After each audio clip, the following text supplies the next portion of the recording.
So today I'm going to focus in on something that I touched on yesterday, and it is why I have such a serious dislike for the word Indigenous. Now, for those of you who think that means I prefer Aboriginal, that word actually had the exact same problems, and that's what I want to talk about today. So let's talk about it.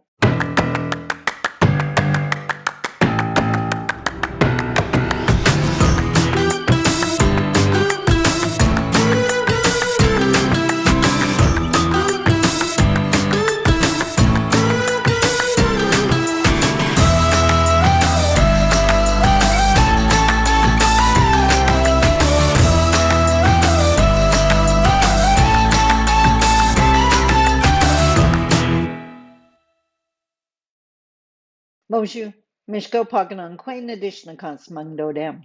Hi, everybody. My name is Sandy Boucher. I'm Red Thunderbolt Woman of the Loon Clan, a proud member of Seine River First Nation in Treaty 3 territory in Northern Ontario. And as I mentioned in the opening, today I really wanted to touch on why I think the word Indigenous is dangerous. And it's exactly what I said yesterday, that the Indigenous is an umbrella term, that in Canada, from a legal federal government perspective, Indigenous makes up three very distinct groups, or it includes three very distinct groups. So there's the First Nations, which I belong to Seine River First Nation. We belong to that first group. There's the Métis, and that's a totally different ball game. And then the Inuit that are in our most northern territories. So that's the three groups that make up Indigenous.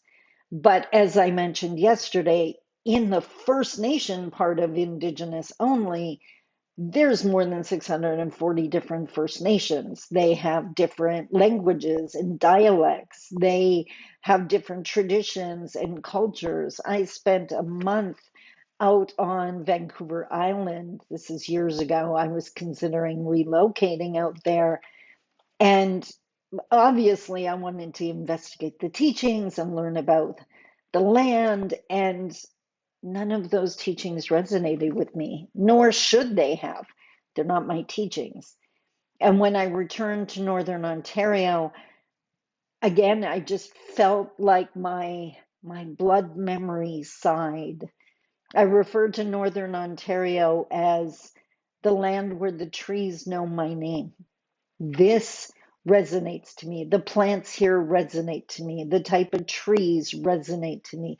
This is where my spirit was born and where I grew up and where I loved and lost and continue to live. The connection to the land here is huge for me, which is why I live here, even though other people would suggest I live somewhere else, especially because of my career. So, Indigenous implies that we're all the same, which is wrong. The other aspect to that is not only are we not all the same, most of us didn't even traditionally communicate with each other. The First Nations, the Mi'kmaq out on the East Coast, didn't traditionally trade with the Coast Salish in BC, right? We didn't trade with the Coast Salish, and we're in the middle of Canada. So those implying again that we even know of each other. I know as much about, I'm going to think, the Sioux on the prairies as I would, I'm trying to think of another one. I'm trying to think of the name, Gananakwe in Quebec, as much as I know about their traditions, because that's not my home turf. Those are not my teachings.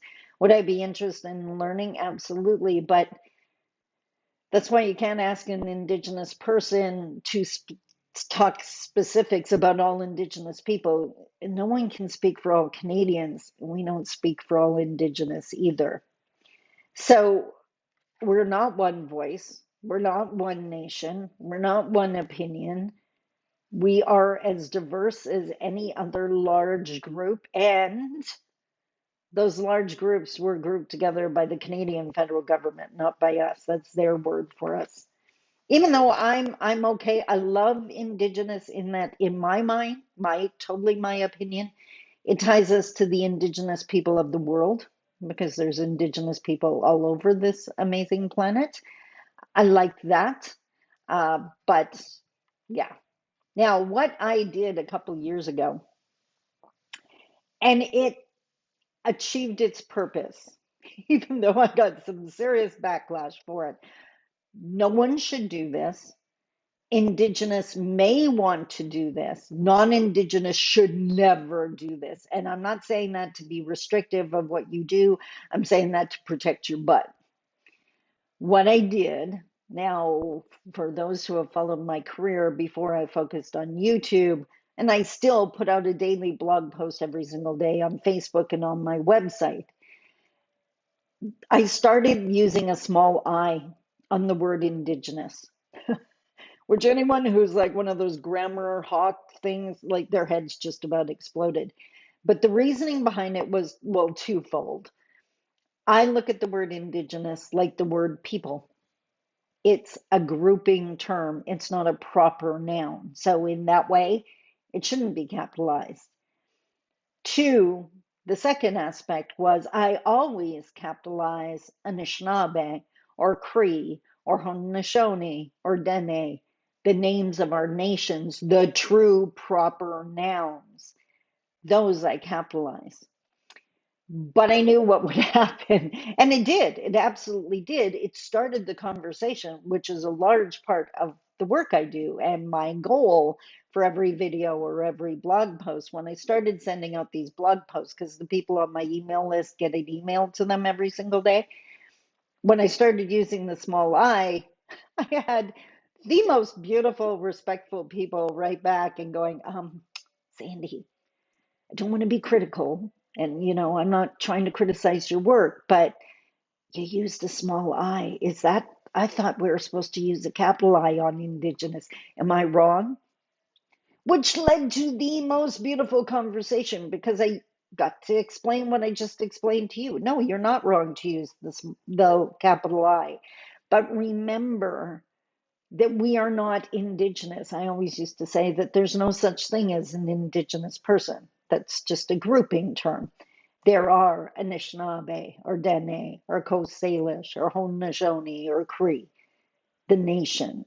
And I think we get way closer to building this reconciliation bridge if we group those. We don't talk about the Western provinces very often. We talk about Saskatchewan, Alberta, Manitoba. We talk about the different provinces. We can talk about the different nations. I trust we can. So I hope that made sense. I have I have seen so many well-meaning, heart in the right place, non-Indigenous people led astray by the capital I Indigenous word. That just no one explained to them how huge and encapsulating it is. So they make the assumption, rightly so, you can see how they do it.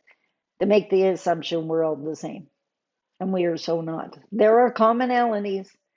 I've yet to find a First Nation that doesn't value and act in stewardship over Mother Earth. But we are different and we're going to see things different. And that's why, with the whole Buffy St. Marie thing, I really backed down. I don't know if you saw that in my comments, but I really backed down when the chief of the Piapot First Nation said we need a DNA test from her. That's all that matters. It doesn't matter anymore that if I agree or disagree. This is the nation that was involved. This is the nation that decides what they need to reconcile this incident. In the same way, if you get in a fight with your husband or wife, it's not what your friend thinks you should do, it's what the injured party says you should do. That's how you're going to reconcile this.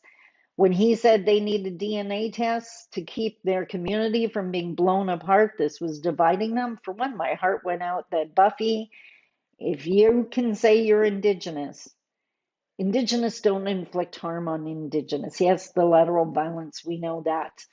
But, or the violence that's tearing our communities apart, that's a part, a reaction to oppression. That's not what I'm talking about. But the people that have healed and are in standing leadership positions, we don't cause more harm. We understand enough harm has been caused. So, to that end, as soon as that chief spoke out, this community that she supposedly cares so much about, I assume we're going to get a DNA test any second now. Because for her not is proving she's not Indigenous and that she doesn't care two beans about this community that supposedly took her in. If that's how you treat people that brought you in as part of their family, I don't want to know you. So I have a problem with the word Indigenous. I am Anishinaabe. I think that's easy to remember. I hope that makes sense. I'd love to hear your comments. Love it. I love watching your comments. So I will watch for your comments and I will talk to you tomorrow. I love you. Take care. Bye bye.